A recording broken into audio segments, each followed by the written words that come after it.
Oui. après la guerre. Ah, 1946, ouais, c'est Madame Godard, qui D'accord. était toujours dans l'équipe, je faisais partie, qui a créé l'équipe. Elle s'occupait beaucoup des familles, des Ouais. mamans, des bébés, des pesées des bébés. Donc, pas du tout les mêmes besoins que maintenant. Ah non, évidemment, oui, après-guerre. Oui, en fait, vous avez créé l'équipe, enfin vous, toi quand même, elle a créé l'équipe au moment où Jean Rodin a créé le Secours Exactement, catholique. on doit être parmi les plus anciennes Ah équipes ouais. de France, je pense. Incroyable.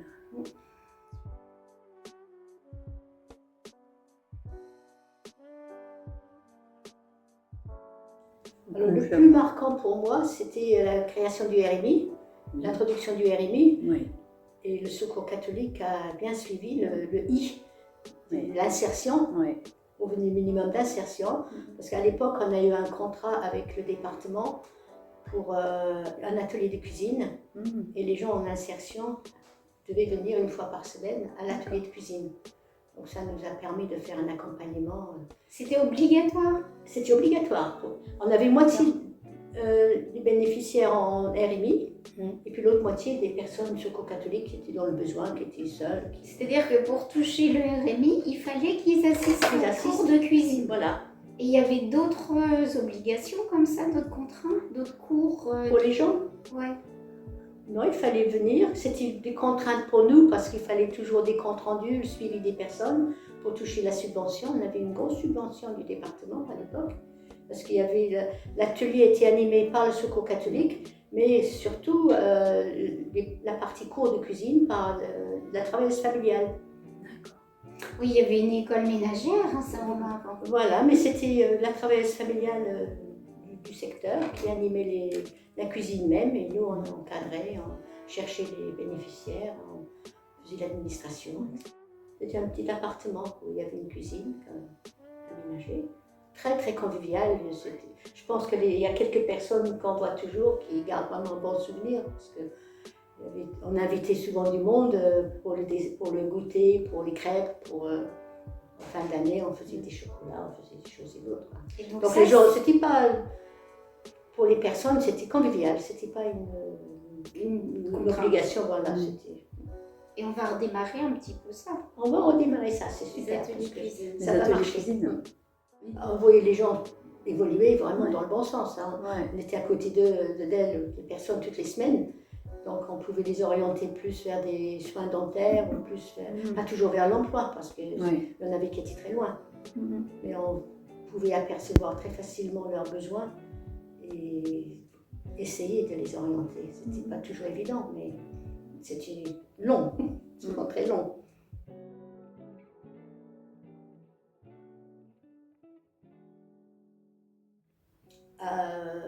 Oui, j'ai le souvenir d'une dame.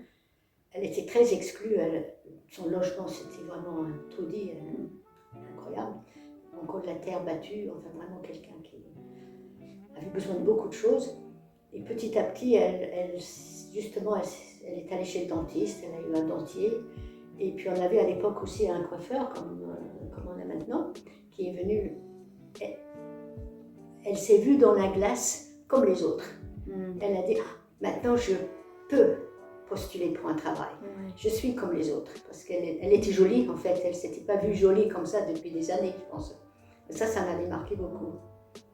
Puis il y a un autre qui m'a marqué, un Christian, son dossier d'insertion, enfin son contrat d'insertion, c'était de téléphoner, c'est pour dire combien il était exclu, c'était de téléphoner pour avoir un rendez-vous avec CLI, je crois que ça s'appelait à l'époque. Et il est revenu nous voir semaine après semaine, toujours sans rendez-vous. Et on s'est rendu compte que ce pauvre Christian, il ne savait pas téléphoner. Donc on voit la différence d'époque. Ça nous paraît invraisemblable maintenant que quelqu'un, à l'époque, ne savait pas utiliser un téléphone.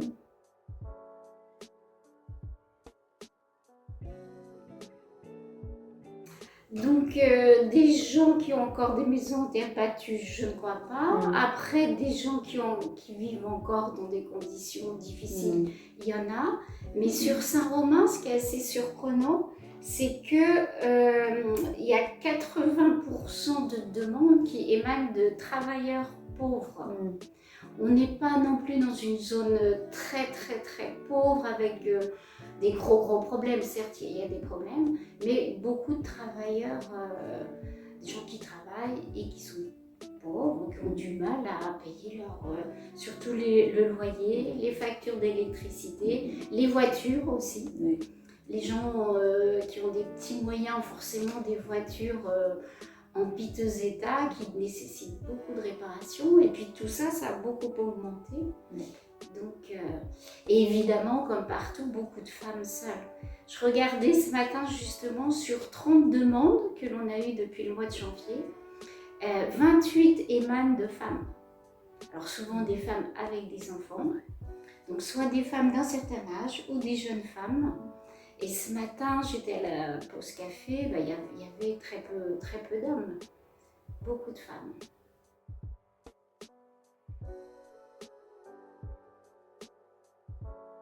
J'ai le souvenir de jeunes veuves qui n'avaient pas encore l'âge de la pension de reversion, et comme il n'y avait pas encore le RMI, qui vivaient vraiment très modestement. Mais il y avait à peu près moitié-moitié, parce qu'on avait beaucoup d'hommes au chômage à l'époque. C'était une époque de chômage quand même. Et maintenant, il y a des petits boulots. Je crois que c'est ça qui est difficile. Maintenant, il y a beaucoup de contrats déterminés, beaucoup de mi-temps. Les gens ont beaucoup de mal. Et puis des personnes âgées aussi. Des personnes qui ont des petites retraites. Il y a pas mal de personnes qui ont 1000 € au moins pour vivre. Et puis qui arrivent. Qui arrivent sans avoir grand-chose pour les loisirs à la fin du mois. Il n'y a pas Et dès qu'il y a un incident, une dépense de santé, ça doit être difficile parce que ces personnes n'ont pas forcément d'économie. Et on comprend forcément, donc c'est pas évident. Il y a eu des gens qui ont eu des petits métiers, qui ont travaillé quand même dur toute leur vie, mais qui ont des petites retraites, qui n'arrivent pas à joindre les deux bouts. Les loyers à Saint-Romain sont très chers, il y a l'énergie, tout est cher. Et puis du coup, il n'y a pas de perspective pour des personnes qui sont à la retraite. Non, C'est pas pas comme les jeunes. de dépendre Oui. de l'aide sociale de manière générale.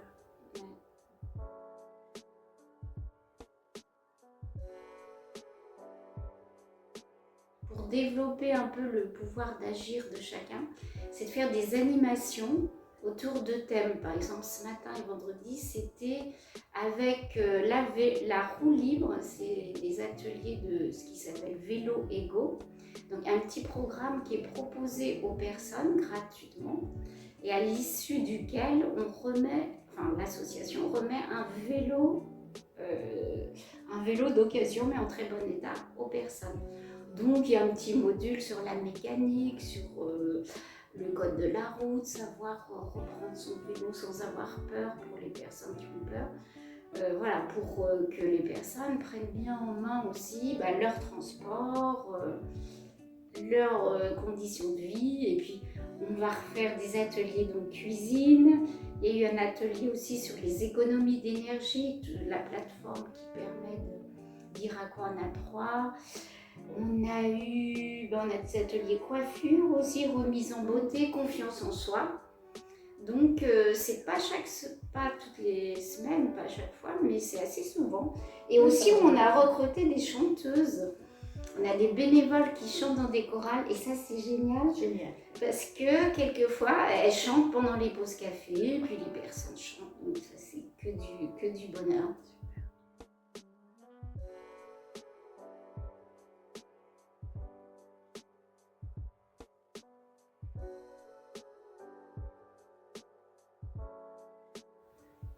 C'est en cours déjà? Non. Si.